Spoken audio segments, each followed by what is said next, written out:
بسم اللہ الرحمن الرحیم۔ بسم اللہ الرحمن الرحیم۔ السلام علیکم۔ آن لائن کلاس میں آپ کو خوش آمدید کہتے ہیں۔ جمعہ ہے، ہفتم، مضمون ہے تاریخ اور لیکچر ہے ہمارا تیسرا۔ اس سے پہلے لیکچروں میں ہم نے پڑھا تھا بابر کے بارے میں۔ آج ہم پڑھیں گے اس کے بیٹے نصیر الدین محمد ہمایون کے بارے میں۔ آج ہم نصیر الدین محمد ہمایون کا تعارف کریں گے۔ نصیر الدین محمد ہمایون 6 مارچ 1508 کو کابل میں پیدا ہوئے۔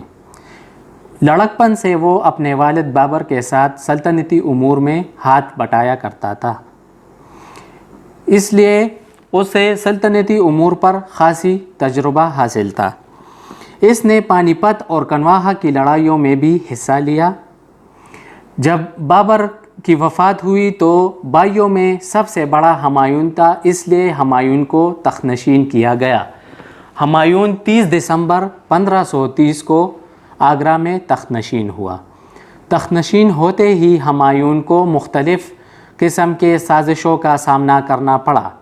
ایک تو سب سے بڑا مسئلہ افغانوں کا تھا اور اس کے دوسرے سائیڈ پر اس کے اپنے رشتہ دار اور بھائیوں کا اس کے خلاف سازشیں کرنا تھی۔ اس کے بعد آتے ہیں ہمایون کے لیے افغان خطرہ، جلاوطنی اور واپسی۔ بابر نے چونکہ شمالی ہندوستان پر تقریباً اپنی گرفت مضبوط کر لی تھی، لیکن اس کے وفات کے بعد مختلف علاقوں سے انتشار اور بغاوتیں شروع ہو گئی۔ بہادر شاہ نے گجرات میں بغاوت کر دی، جس کے لیے ہمایون اس طرف روانہ ہو گیا، لیکن اسی دوران بہار میں شیر شاہ سوری نے بھی بغاوت کر دی، تو ہمایون نے گجرات عسکری کے سپرد کر کے مشرق کی طرف نکل گیا۔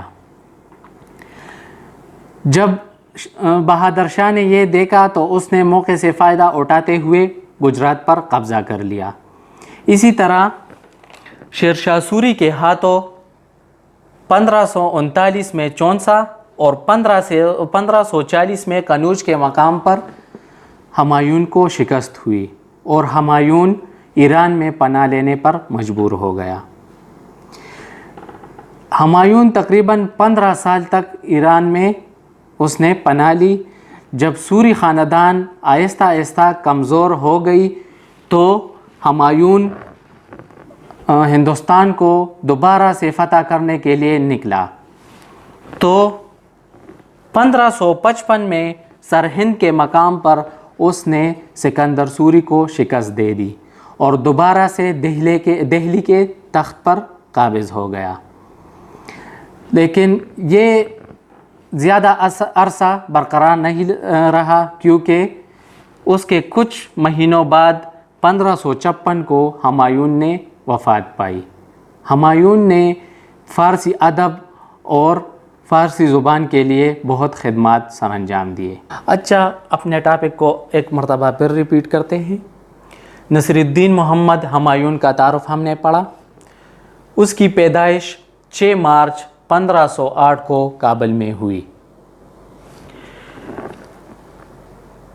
تخت نشینی 30 دسمبر 1530 کو آگرہ میں ہوئی، جب اس کے والد بابر کا انتقال ہو گیا۔ کیونکہ یہ بھائیوں میں سب سے بڑا تھا، اس لیے اسے تخت نشین کرایا گیا۔ ان کے لیے افغان خطرہ، جلاوطنی اور واپسی ہم نے پڑھی۔ شیر شاہ سوری کے ہاتھوں 1539 میں چونسا اور 1540 میں کنوج کے مقام پر ہمایون کو شکست ہوئی اور ہمایون ایران میں پناہ لینے پر مجبور ہوا۔ تقریباً 15 سال بعد ہمایون پھر ہند کی تسخیر کے لیے نکلا اور اس نے سکندر سوری کو سرہند کے مقام پر 1555 میں شکست دی۔ امید ہے آپ کو سمجھ آ گئی ہوگی۔ اگر اس ٹاپک میں کچھ مسئلہ ہے تو ہمارے ساتھ آپ شیئر کر سکتے ہیں۔ Okay, thank you. اللہم انفعنا بما علمتنا وعلمنا ما ينفعنا وزدنا علما.